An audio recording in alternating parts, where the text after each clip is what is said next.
DJ Leroy. Night Watchman. How you doing, buddy? I'm well. How are you? Good. So, Night Watchman, I was wondering, so have you signed up, for your Social Security benefits? That's one. And then two, any positions within the federal government? I'm just checking. Well, I'm way too young for Social Security. Wow. Don't even go there. Don't. You just had to throw that in there. And as for the government, that's not a good career move right now. I hear you, man. Yeah. Unless they gave me the opportunity to slap Elon Musk directly in the face, that's the only reason why I would sign up for a federal job. Well, what about JD Vance? He's not a nice person, man. You know. Yeah, but JD Vance has Secret Service protection. Musk doesn't. He only has like a $500 million security team. I can get through them easily. I hear you, brother. Well, you know what? We're still toward the tail end of course, winter. So that means spring is around the corner. Spring is coming, yeah, and we know what that means. Oh, come on. Are you talking about hanging out in the park, or are you talking about that one thing that happens in the park, Sundae Sermon? I'm talking about all of it. Outdoors in the upper part of Manhattan and Harlem and beyond. That's what we're here to talk about, right?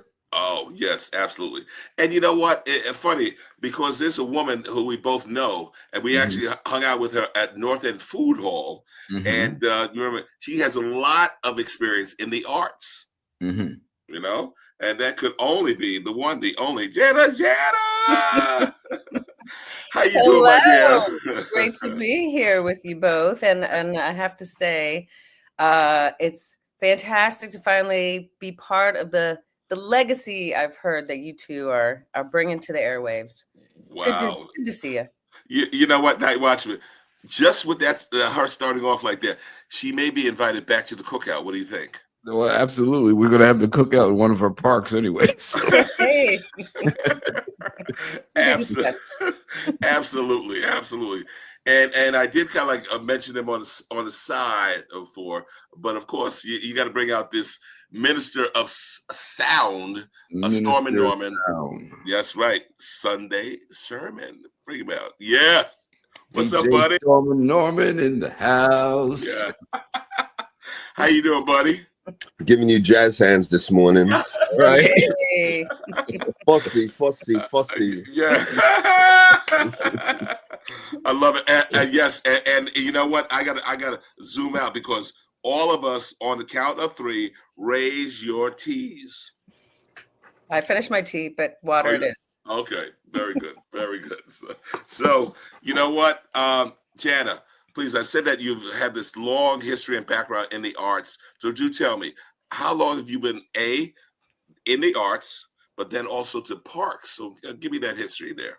Well, I'm actually going to go back just a little bit because I see that the three of you all have your DJ names. Well, I have two DJ names. So maybe I'll start there. I was known in college. I had two shows on the radio, WNUR 89.3, Evanston, Chicago. Ooh. And the first show was Jana with Jazz, DJ Jana.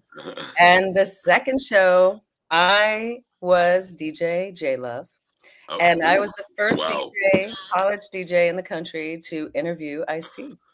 Oh, get out of here. Okay. Wow. And my show was called Street Beat with J Love. And it was like, dance, house. I was a house dancer myself, hip hop, a little bit of soul, jazz. Yeah. So I'm going to start there. That harkens back. My arts background, Curtis, really goes back to like age 5. I mean, that's when I started ballet. Then I went into jazz and played the saxophone. I gave up the saxophone at 17 for boys. They weren't, hasn't worked out so well now. And then when I was in college, I had my 2 radio shows and also was part of sort of a cultural production team. I was a radio, television, film major in college at Northwestern University. Go UN and go UNU, Purple Power. And when I graduated, I moved to DC and started my career on Capitol Hill, working for a senator who actually created the Health Care Act that later was passed in the Obama presidency, Max Baucus. I'm from Montana. Not too many of us Montanans in New York City, but I'm one. And over the course of that time when I was starting my career in DC, I really missed the music. And so I got a part-time job at Blues Alley. Have any of you been to Blues Alley, the jazz club in DC? I have not. Nope. Okay. Oh, you're missing out. Please, next time you go to Washington, D.C. Tell us about Blues Alley. Blues Alley is one of the best jazz clubs in the country, particularly when the lights are off. When the lights go on, go outside. But when it is really fantastic. Phyllis Hyman, one of my all-time favorites. We couldn't wait. Jerry the Iceman Butler. I mean, I just got to hang out with legends, Nancy Wilson, Maynard Ferguson, Winston, Terrence Blanchard, all these incredible musicians. It is a have beautiful club in Georgetown where you really, Roy Hargrove, have memories now. Roy and I would hang out on the stairs across the street and just talk, smack.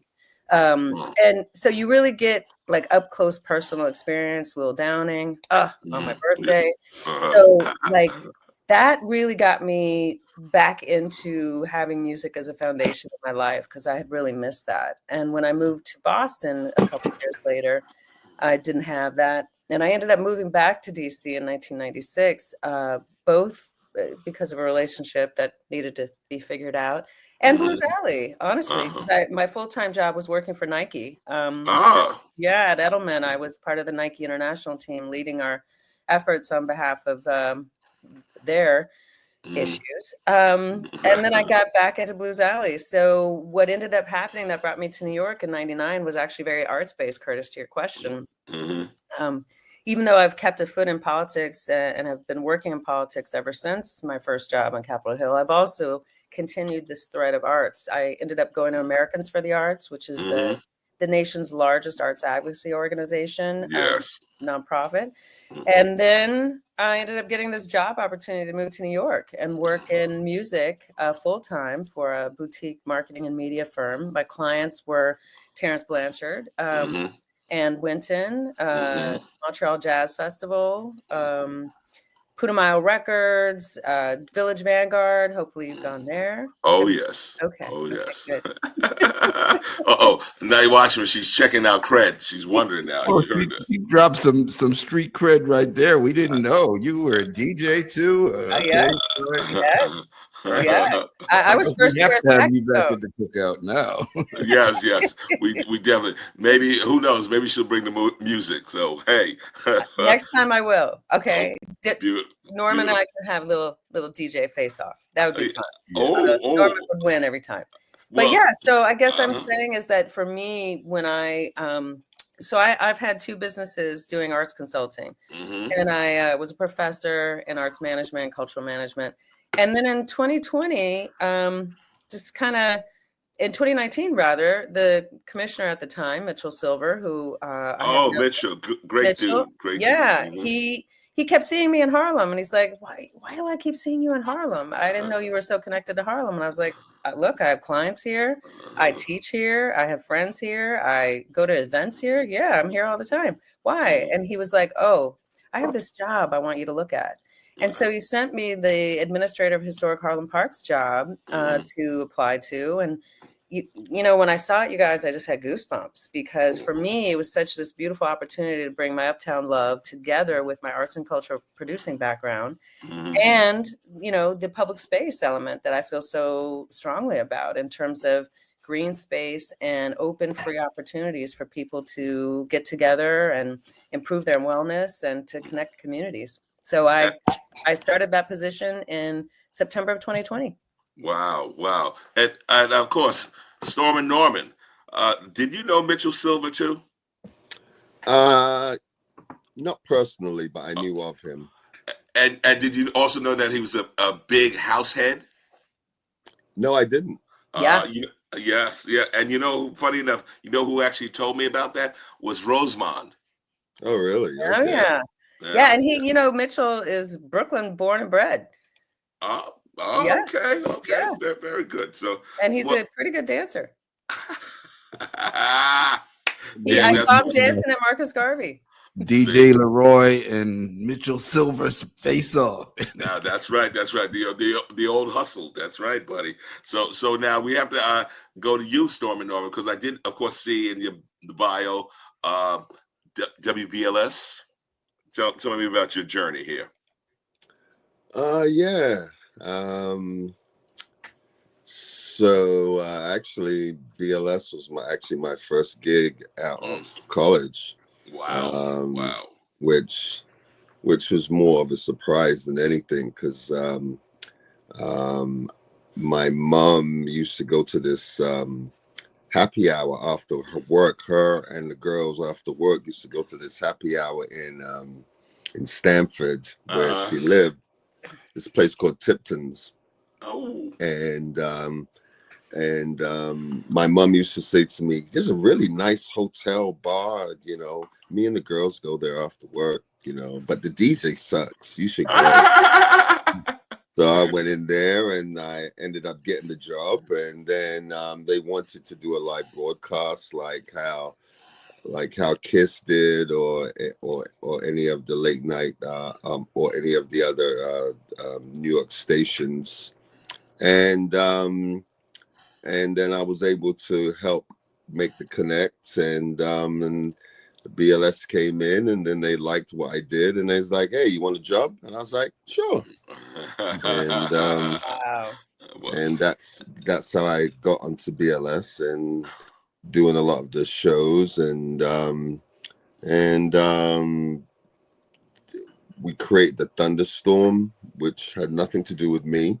It was actually just something that the PD came up with about live mixing during the day, and at that time there was no live mixing during the day. Right. Only John Robinson was the only guy, and he was at 12 o'clock, but there was nothing after that. And and then it and I was on from 3 to 5. So it was called the Thunderstorm, and then like all of a sudden it's like, here comes the thunderstorm, you know, and it had nothing to do with me. It just so happened, you know, but it worked out. The Thunderstorm with DJ Stormin Norman, live mixing during the day, you know, and all that. Wow. And then and that was sort of the start of my stuff. And Grandmaster Flash came on at 5, and Peter Parker and DJ Premier were on the evening times, and so yeah, that was my my radio life, and voila, here we are. Yes, indeed. And I guess a couple of things. I remember you when I first met you. You were real estate. That's what it was, and this was through Blondell Pinnock. Okay, and I remember you were showing some stuff in Central Harlem, right? But then you told me that you also have this gig being a DJ, and so I remember making a pilgrimage on a weekend. It was a Sunday to Morningside Park, and tell me about that, brother. Oh, hold on. Let me back up. Wait. Well, okay. I gotta showcase something now. Here's Norman on the cover of Columbia Neighbors. Their winter spring 2025 newsletter. And this really made me smile and laugh, because if you look up close, it says Waterfall returns to Morningside Park. And you turn the page and there's me. Oh my God!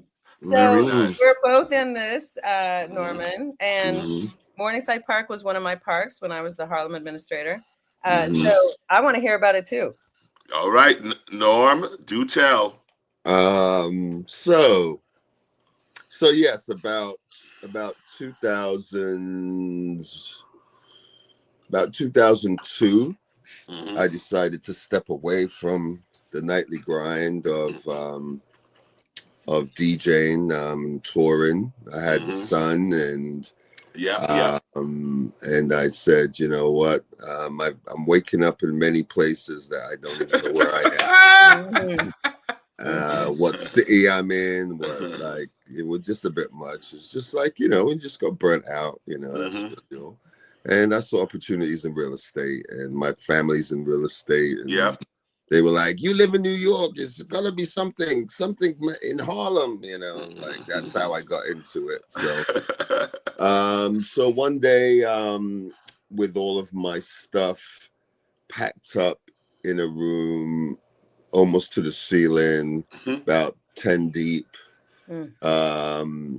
with 13 by 13 boxes. I came home and I came into the room, and some of the boxes, the towers had fallen.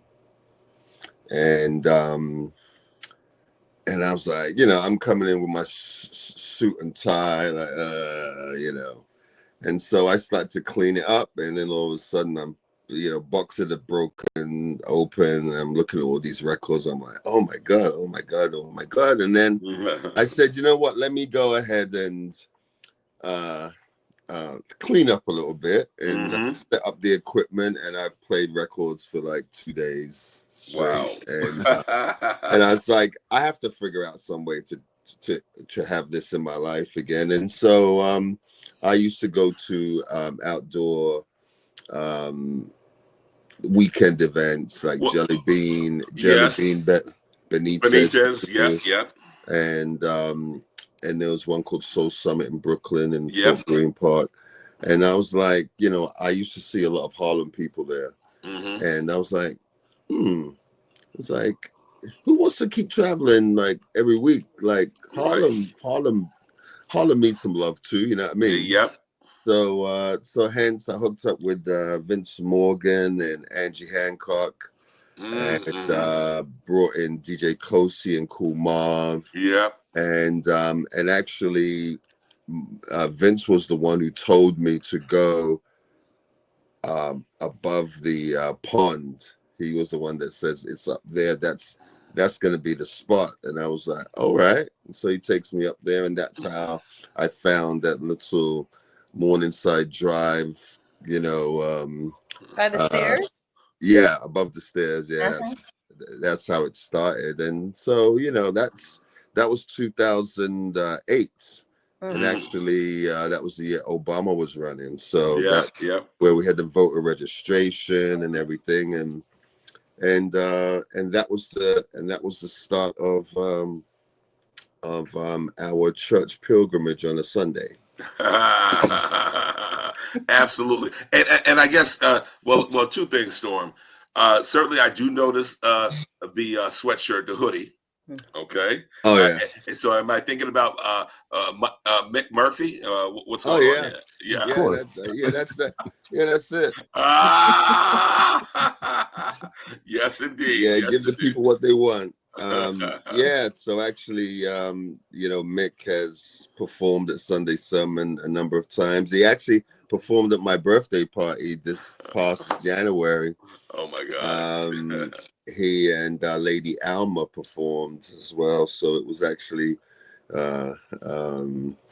this is actually a real toasty hoodie, It's like, One of my favorite moments from Sundae Sermon was being able to, Mick Murphy was there with his son. Yeah. And I was able to tell his son how I saw his father when Madonna opened for the System. Yes. Back at the Ritz, way back when, now Webster Hall. Yeah. It's like, the sister, everybody came to see the System. Who's this opening act? She's kind of got some skills, She was only on her first single then, so nobody really knew who she was. But so that's like a bragging point. It's like, what? Madonna opened for my dad. Wow. So that's how Sundae Sermon then started in 2008. Is that what you're saying, Norman? Okay. Yeah. And then you started at Morningside, and then did you move it around? Because I know you were at St. Nicholas Park.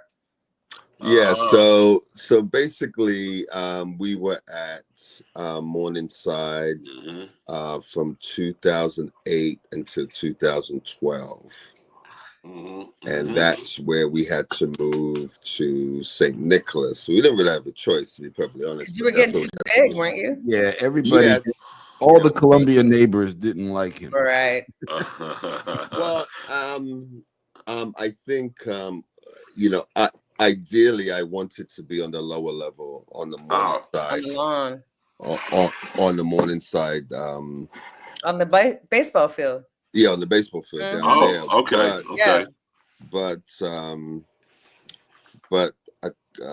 there was no amplified sound at that time there. Right. So hence that's how we ended up at St. Nicholas. And back up for 1 second. Don't know that park was also a Negro League baseball venue. Really? Oh, really? On Morningside? Yes. Wow. Night Watchman, you do some research here? The things I pick up along the way. Like, I'm freaking impressed. But let's say, so Jana, okay, so you had certainly the Morningside Park. And remember, Stormin Norman mentioned like no amplified sound. Yeah.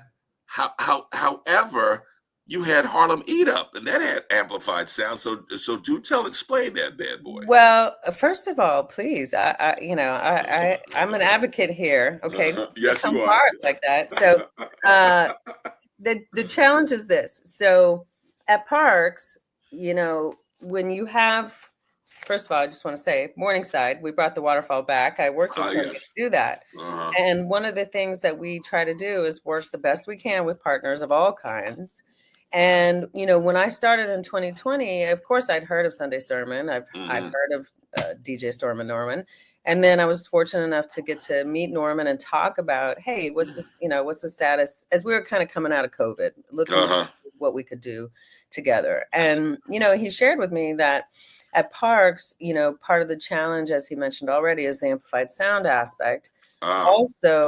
He, was attracting so many people that, at least in terms of what I'd been shared on the park side, that the capacity had gone too far. Typically, any events that hit like 1,000 people are supposed to go over to Randall's Island. Really? Yes. Really? Oh, yes. Wow. Unless it's at Marcus Garvey, which is a built-out amphitheater for something of that size and amplified sound.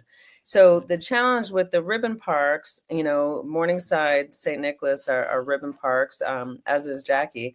These hillside, cliffside, residentially based parks, is that they don't have any built-out production cultural space. Jackie Robinson and Marcus Garvey do. So when I got to meet Norman, Norman, you'll recall this, I tried to encourage him to come over to Jackie Robinson because I could see that whole cultural plaza just throbbing with happy dancers and him up on the stage DJing. Yeah.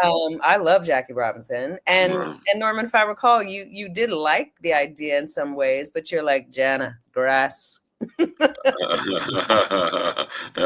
that's the other challenge is that for St. Nicholas, once you have, the numbers that he was bringing, the grass also becomes a concern for us at parks. Just in terms of trying to maintain it, the damage to it.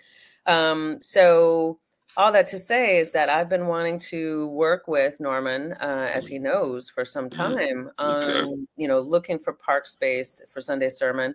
Now that I'm the administrator of Northern Manhattan Parks, he and I spoke briefly about Inwood Hill Park, for instance. Give me the lay of the land of Inwood Hill, because I remember you and I were talking about that as well. Give me the overview, and also what's the capacity like as well? Well, so kind of like what he was saying about the Morningside baseball field, Inwood Hill Park. So now in 2023, July of 2023, I became the administrator of Northern Manhattan Park. So basically, Uptown, as we call it, or the Hudson Riviera, or upstate Manhattan. We have all these names, but Washington Heights and Inwood. So now my team, we oversee 35 properties, everything above 155th, river to river. Wow. So you got High Bridge, and there's actually some opportunities around High Bridge that we could look at, Norman. You have Inwood Hill Park. Those are really kind of the two most likely candidates for the size of folks he brings out. Although Ann Loftus Playground at Fort Tryon Park could be another one to discuss. But the challenge is for Norman, I think, if you want grass, we have to look at, I think, probably Inwood Hill Park, because Inwood Hill Park is huge, and it's on the river, and it's really great vibe. We have 2 jazz festivals there that happen every year already. But the Hudson River side of Inwood Hill Park, I don't know if you've been there, Norman, but do you guys know, have you ever been to the Hudson restaurant at the end of Dyckman Street? New Leaf? No, honey. No. Oh, not New Leaf. I'm sorry. Go ahead. Do tell. New Leaf was the old restaurant at Fort Tryon Park. The current restaurant at Fort Tryon Park is Bonifant. So clearly you haven't been up in a while, but that's Fort Tryon. Oh, wow. Do you guys remember a restaurant called La Marina that was at the end of Street? Yeah. Okay. So the new restaurant there now, after La Marina left, is called the Hudson. And so if you come to the end of Dyckman Street on the Hudson River, you come to the restaurant, the Hudson, and if you turn right, then you go into Inwood Hill Park. That's this beautiful, huge expanse, baseball fields. You got a ice hockey rink that is used for multiple things. You got soccer. You have a lot of people go make out at the end of the stretch, because you're looking out at the river, the Tarrytown Bridge, the Amtrak Bridge, the water. It's very sexy. So that's the area where I think, Norman, we could look at Sundae Sermon. And I think the other issue, of course, is that your core base is Harlem. So, do all the Harlemites want to come up? I don't know. Yeah, I don't think there's a problem with that. I think at this point it's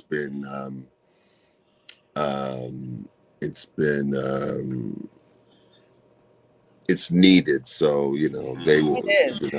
they will come.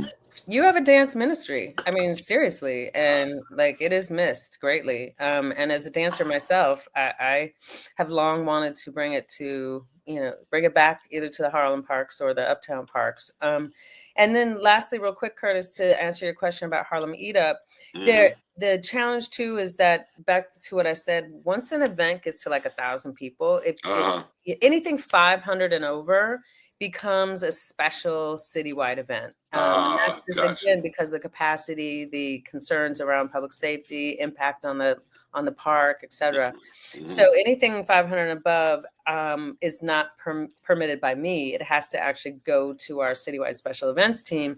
There's a lot more insurance that happens, especially if you want vendors. Harlem Eat Up becomes a big specialized special event because they have food vendors. They're doing some cooking.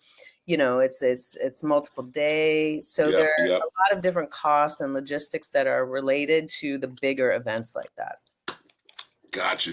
And as Stormin, you also participated in Harlem Eat Up, right? Yeah. I was actually the main stage DJ. So I played between sets and introductions and stuff like that. So it was always a good time.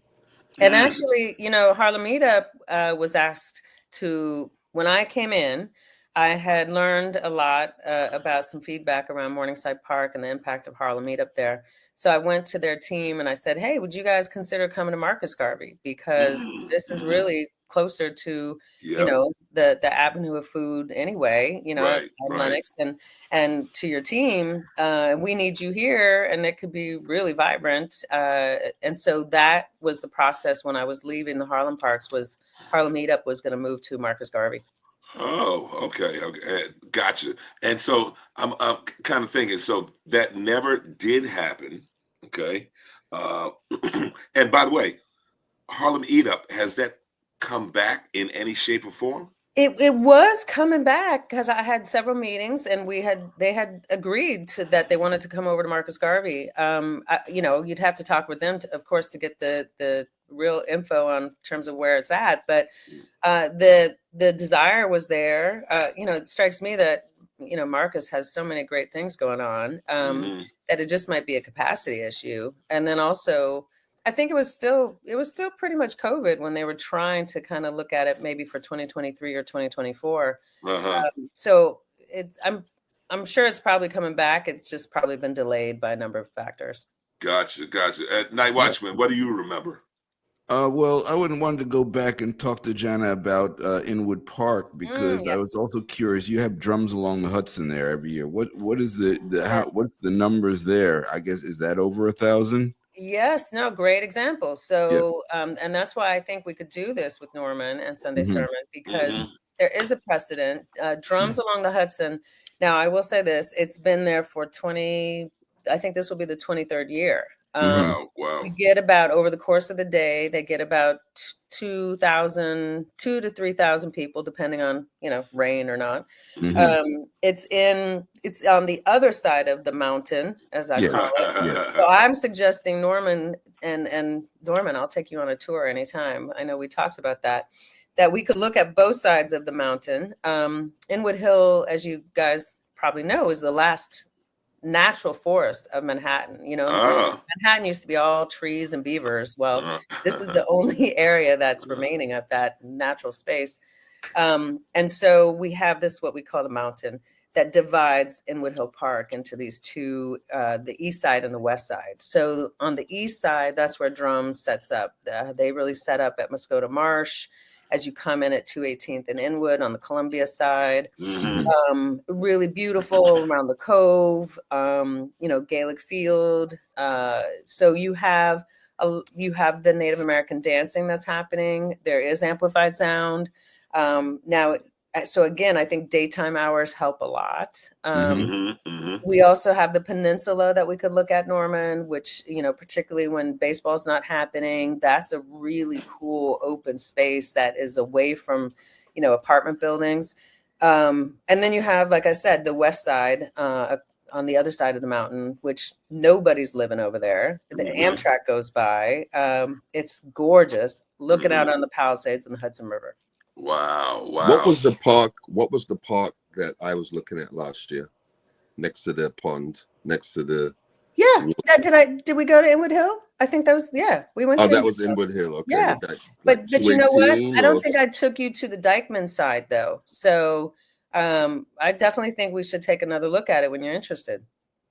Yeah, because I think of the Dykeman side and where Drums along the Hudson sets up as being conducive to, say, having food vendors, making it more of a food and dance festival, which I think, I've heard from Norman's thoughts in the past of, how he wants to evolve. I think that there's a lot of room for that. And the precedence is that the space, can maintain that volume without a problem. That's such a great point, NightWatchman, because Drums Along the Hudson does have food vendors. So that will be happening in June again, and it might be, I'll make a note to check in with you, Norman, to see if you want to come by just to kind of see what their setup is. But I think you're right. I'm curious about that too, NightWatchman. What do you think? Well, that's why I brought it up. I hear you, man. I hear you. So I guess one of the other things that, and Jen, I'm just throwing it out there. I'm just messing with you. But while you were in DC, did you get into any go-go music? Yes. No, I love go-go. Chuck Brown would come to Blues Alley, and it would actually be quite hard because I was a hostess, so I was the one who'd be like, "Welcome to Blues Alley. How can I help you?" And then I would get you seated and make sure that you were all set up and enjoying your evening. But so the hostess, me, the bartender, Danny, like the waitresses and waiters, like when Chuck Brown came, like none of us did our job. We were just it was like no, it was actually quite a problem because you just want to dance. I lived in DC for 6 years. It's definitely one of my homes, still to this day. I will say it's always sad to me though when I go back now because of two things. One, the DC is being lost. It's really Washington more and more and more. And I've lived in New York now 26 years. So every time I go, I'm like, I'm a New Yorker. I need to go back. So Night Watchman, so she's saying it's no longer Chocolate City. That's what I'm hearing. Well, there's no chocolate cities left, man. Well, Atlanta. Well, yeah, Atlanta is, yeah. But not Actually, that's not really true. I mean, Charles Blow was saying, hey, Black people, go back to the South, go back to Atlanta. Let's make Atlanta the headquarters. Yeah, but you can drive 10 minutes outside of Atlanta and you can be in a town that Black people are not supposed to be in after sundown. Oh, get out of here. Wow. Sundown is still happening. Okay. So, I mean, the South is a whole nother entity. I think you have to have a certain mindset for it. But in Atlanta, to his point, has a great solid Black middle class, Black business class, in a way that unfortunately New York has not really developed it the way Atlanta has. And credit Maynard Jackson for starting that process and creating a platform by which there could be some upward mobility that was aided by local government. And what about Coca-Cola setting up a headquarters there as well? I don't think that helps Black people. I think personally, this is just a personal comment. This is just an opinion. That Coca-Cola kills Black people. Wow. But it's an opinion. It's not a fact. Too much sugar, period. Don't come at me with your lawyers. It's not slander. It's just a personal opinion. Well, I'm curious, and I am not a doctor. So. Thinking about, music, go-go, the cities. Norman, you were saying that you had to settle, you had to kind of come back because you were traveling too much. Like, do you go to Atlanta? Do you take your music? Are you still traveling around the country at all in terms of performing and gigs? Yeah, personally, yeah, not as a Sundae Sermon brand. I mean, my friends down in Atlanta who do like House in the Park and stuff like that have invited me down. So hopefully I'm there this year. When is that? House in the Park is in August. Oh, nice. Hot. Okay. Yeah, I think it's the end of August. Ooh. Gotcha. So I think as a whole this year has become more about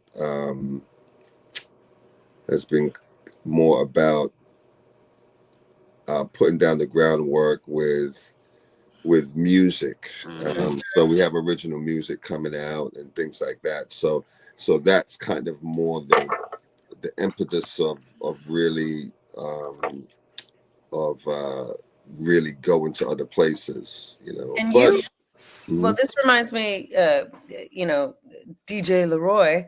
I was chatting with Norman a while back about, aren't you starting a nonprofit? Yes. Yes. Yeah. And that should be what? Sundae Sermon for the People Incorporated. Right? Yeah. Nice. So we're having a non-for-profit arm of Sundae Sermon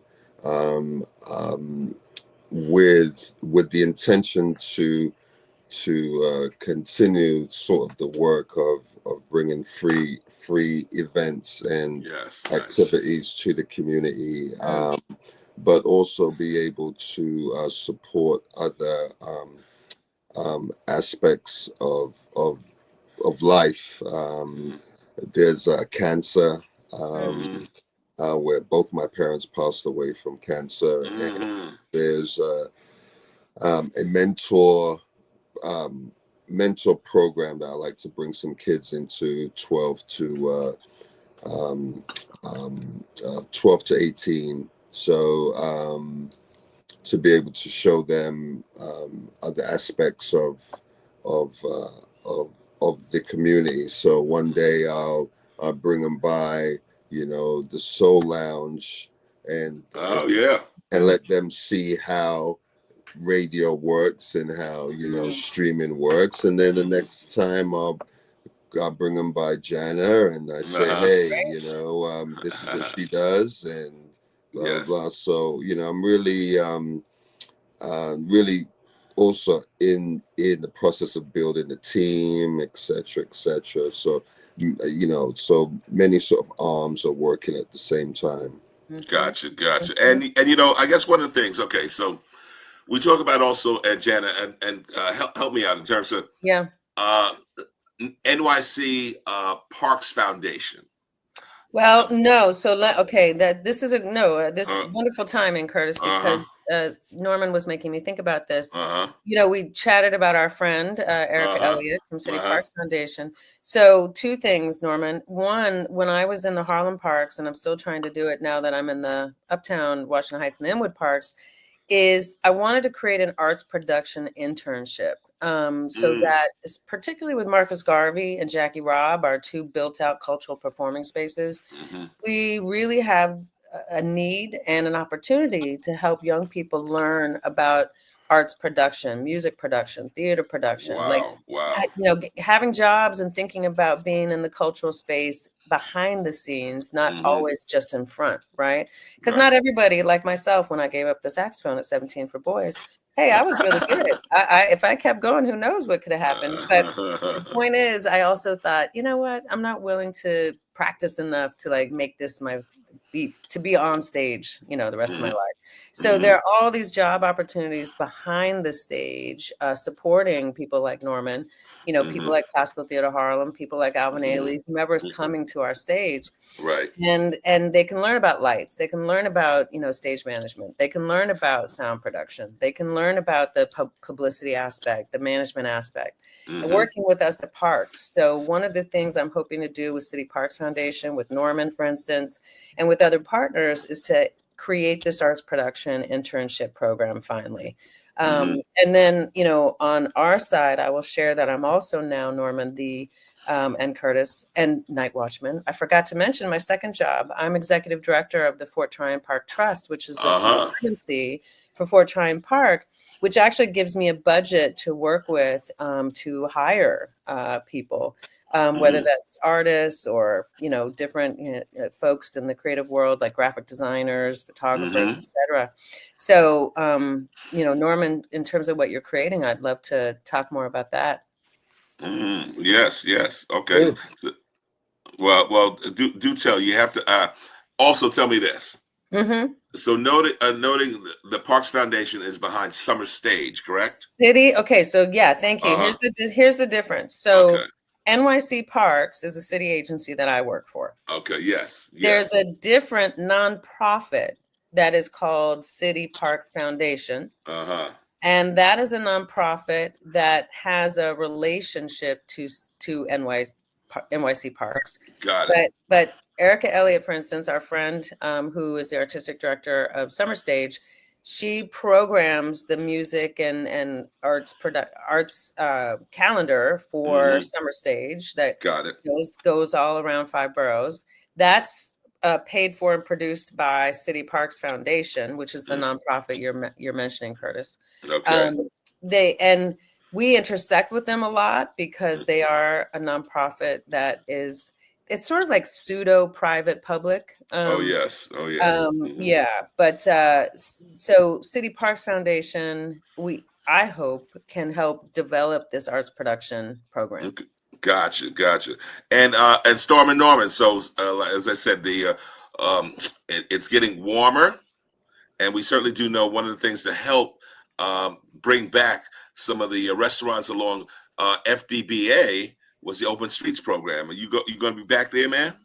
Yeah, we're actually working on the schedule now.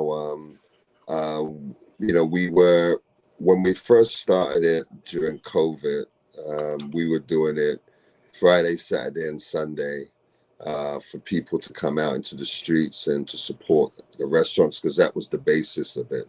So hence, we threw in some entertainment, and we're able to bring, some of the restaurants' entertainment out onto the street. So as the years have gone on, so now we're looking at starting in June.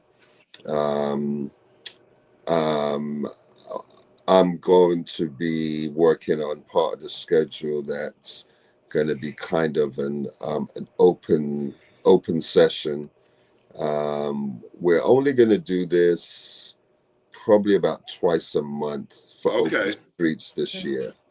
And we're probably only going to do it on a one day so we can kind of consolidate all the activities as sort of a big carnival of the whole day, you know what I mean? As opposed to things being so spread out and so intermittent, then you got, 2 days of it. So we're going to be starting that in June. Ivo and I talked yesterday about the new about sort of the legalities with DOT and stuff. So we're really at the beginning stages of just laying it all out. But it'd be from June to first week in October. Oh, okay. And as opposed to every Saturday and Sunday, we're probably just going to do maybe 2 Saturdays a month. 2 Saturdays a month. Okay, gotcha. Yeah. All right, beautiful. NightWatchman, what you got for us? This is kind of sideways, but when Jana mentioned Jerry Butler earlier on in the show, Iceman, right? Strawberries. I wanted to remark because he had just passed recently, and Roy Ayers passed recently. Yes, he did. As all of us are fans of music, I just felt like we should probably just revert flag silence for some of the greats that have left us. Yes, indeed. You know what? I'm even kind of thinking that Stormin Norman, there may be a tribute show, just throwing it out there in terms of putting on some of the classics. And Norm, I remember we had this conversation about the fact that Chicago gets all the credit for house, but yet we know that Frankie Knuckles is from New York, man. Come on, how come we don't get that type of shine, man? I'm just saying. Go ahead. Well, I think I think Chicago will always sort of be the sort of the originator, but it's New York. New York then carries it, So it's sort of like that's kind of really what it boils down to, because they ultimately, New York was the place to go to get your music heard, you know what I mean? Yeah, so yeah. And then and of course techno came out of that, which ultimately was more attractive to Europe, and Europe took it over, and so there's lots of debate. I'm not even trying to say that New York came before Chicago and house. I'm not saying and I have to say I appreciate that, because in the late 80s when I was in college in Chicago, like house, that's where I was at. I was going out dancing at house like pretty much Thursday through Sundays. When I lived in DC, I don't know if you guys what was it called, the Paradox in Baltimore, I would go dance house there. And it was interesting, by the time I moved to New York in 99, it felt very challenging to try to find a place that had actual house, because I used to come up and dance at Nell's, for instance. Yeah. Okay. But by the time I moved here, to your point, Norman, it seemed like it had become more techno, which is not interesting to me. Right. Well, I mean, I didn't really start playing, per se, house music till probably around 87. Yep. That's when I was in college. Yep. 86. Wow. So in terms of sort of the progression of it, so all the end of the Paradise Garage and the Palladium and the World and all of those legendary places. Yep. Once it hit the 90s, the music changed. Exactly. And it slowed down. So now you're in a space where Big Daddy Kane and Chub Rock and all of that danceable sort of New Jack swingy hip hop. Now the floor started to divide, because West Coast came in and Tribe and Yes. and all of that stuff. Yeah. So that's where the music stuff. So hence places that that could have liquor and etc. House music places, they tend not to drink. That's why there was a $20 charge at the doors, but hence the hip hop crowd drank. So so now you're not having all the music on the same floor like you used to. So that's where the separation of church and state started to happen. Oh, interesting. So hence good perspective. Yes. So hence the lack of like house music then really went back underground. So to find the places, were the challenge, Yes. So and that same thing that happened in Chicago. I mean, totally.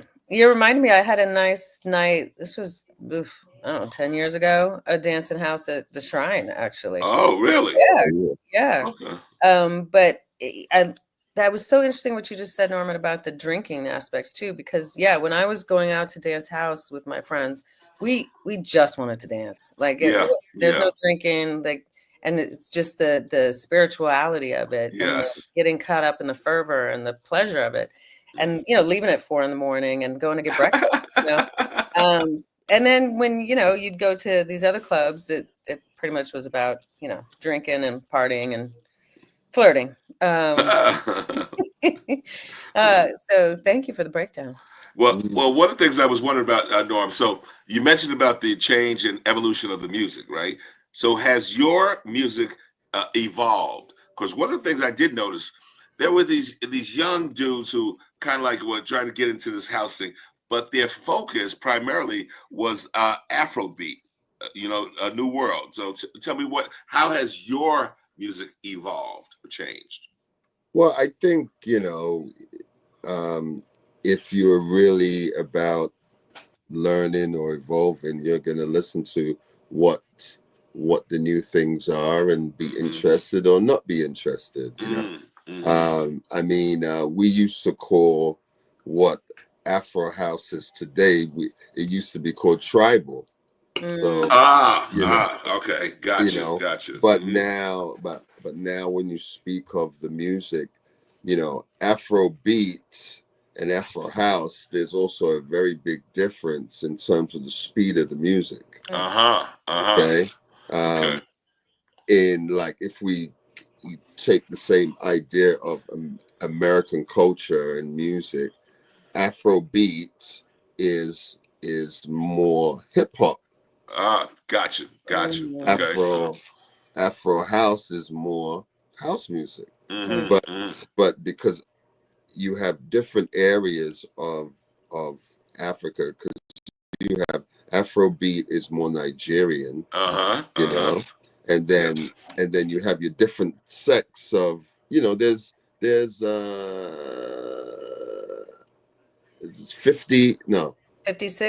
56 countries in Africa, and they all have their own take. That Afrobeat Wizkid was like the first of the movement out here, where Jay-Z signed Wizkid, and that's how he came out, and then actually realized that there's a big market. It's almost like the Indian market. Like there's such a big, like Bollywood, it's a big market.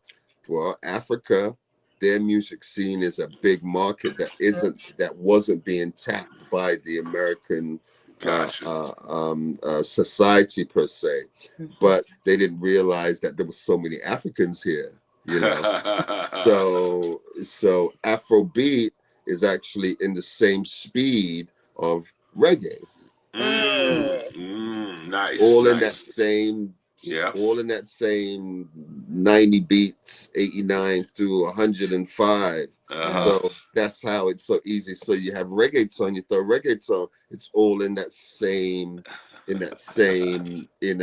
vein. So in terms of the evolution of the music, evolution really has more to do with the youth and what they're bringing, and then you go, like, okay, am I involved in this? Like for instance, I don't play trap. I don't play new hip hop. I mean, I do play party hip hop. Right. There are things that I just don't know. I just haven't evolved along those lines because I don't identify it. But I do have friends who are my age and older that play a lot of the trap music and know all the artists and etc. But that's more of a choice. So the evolution of the music itself, you know, Afro house has gone very Euro. So you have like Afro house hoods, then you have Afro house, you know, Ibiza. Okay. You see? Yes.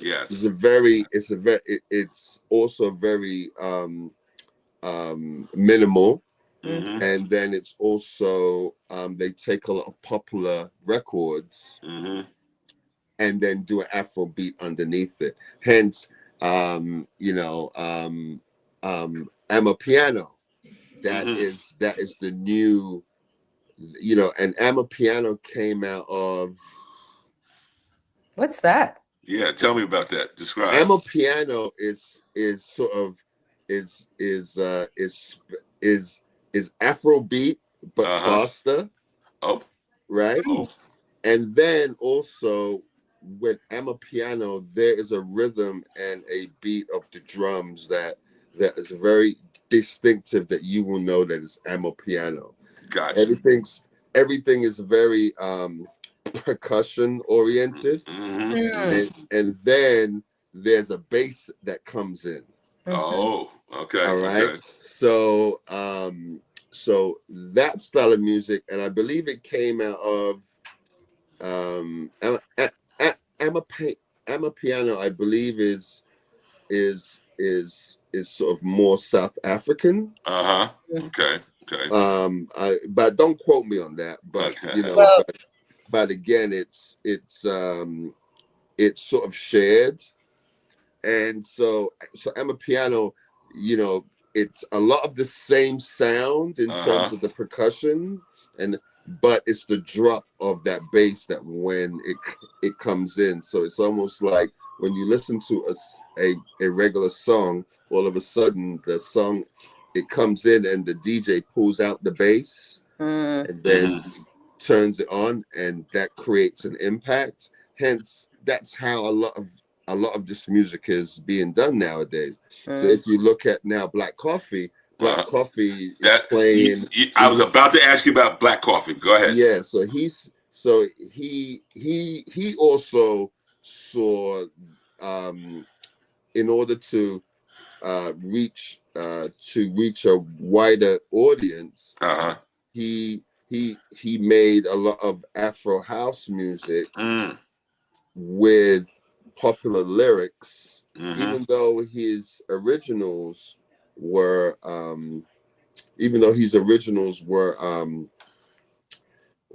really based in South Africa. But gotcha. Then now we're taking a David Guetta vocal and putting it over Afro. So everything is kind of there right now, you know. You know, so you know, because a lot of house music, even back in the time of our time in the 80s and the early 90s, you know, there were different styles of house music. Subliminal, there was the minimal, there was deep, there was progressive, there was hard house. There was so many different types of it. Iterations in there, and that's what I think. So one of the things, NightWatchman, and correct me if I'm wrong, but we're at the lightning round now, and it's going to go quick. But you guys have to come back because Norm, you talk about this vocally, but we need to hear it. So you're going to come in and play some samples about what you have described, okay? And we're going to introduce you as Professor of Musicology, Norman McHugh. And you have to have a pipe Ah! and a smoking jacket. Yes. And a library of books behind you, not records, books. Hey, records are books. Yeah, Yes, exactly. And actually, I just want to say real quick back to Inwood Hill. Norman mentioned the drums. Yeah. I really got to give a shout out to Aaron Scott. Aaron Scott created our Inwood Jazz Festival. This will be the third summer. It happens in August at Inwood Hill, free. But I'm going to send you guys after the show. I'm going to send you this YouTube video. He was the drummer for McCoy Tyner for years. Oh, wow. And man, there is this drum solo that I just watched of his. It was from a European festival that they were at. Crazy, amazing. And, drums, just such the heartbeat, the driver of so much of this. Absolutely. Absolutely. Yep. So, Night Watchman, we are at the end. What are you saying, man? Let's give them their final words and okay, get out of here. Jana, what you got for us? All right, well, spring is coming, end of March here, and make sure that you come on up to Washington Heights and Inwood. We got J. Hood Wright Park looking out on the Hudson River that was featured in the movie In the Heights. Highbridge, we got the pool that was featured in the movie In the Heights. Highbridge, we've got like mountain biking. We have like the biggest skate park in Manhattan, actually. We have the High Bridge going to the Bronx, the actual bridge, the oldest bridge in New York City. Fort Tryon Park, looking out on the Hudson River with its restaurant, the Met Cloisters, Inwood Hill, the jazz festivals I talked about. Hopefully we'll have Norman adding into our program soon. I'm loving it. Norm, what you got for us, man? The first single out on Sundae Sermon Recordings called Ghetto Rhapsody, coming out in the next month. Okay. On all platforms every Wednesday.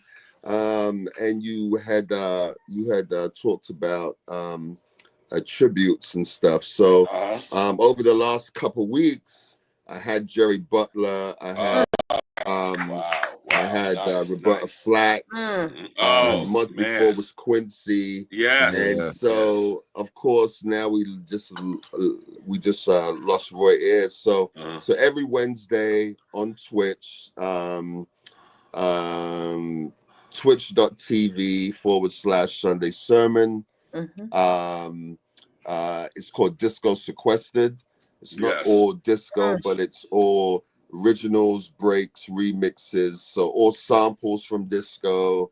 So we have everything up there. So it's 2 to 4 every Wednesday. Beautiful. And if I may, I just want to tag to that as a jazz girl. We also lost Roy Haynes, 99 years old. One of the most phenomenal drummers we've ever had. And if anybody's interested, next Wednesday, that evening, I think it's at 6:30, the Jazz Church, as we call it, St. Patrick's Church, over on the east side.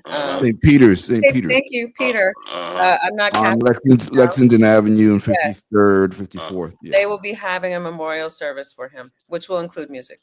Beautiful. Thank you so much. These guests are phenomenal. So Night Watchman, they are coming back to the cookout or what? Yes. And you're on the grill. Let's see. Being cooked or am I cooking? But anyway, Night Watchman, I think you need to take us home. Go ahead, buddy. You've been listening to Soul Lounge Primetime on WHCR 90.3 FM, the voice of Harlem. Also live streaming on YouTube and Facebook. And you can always find us on Monday night, 7 p.m. on the radio and 8 o'clock on your favorite streaming channels.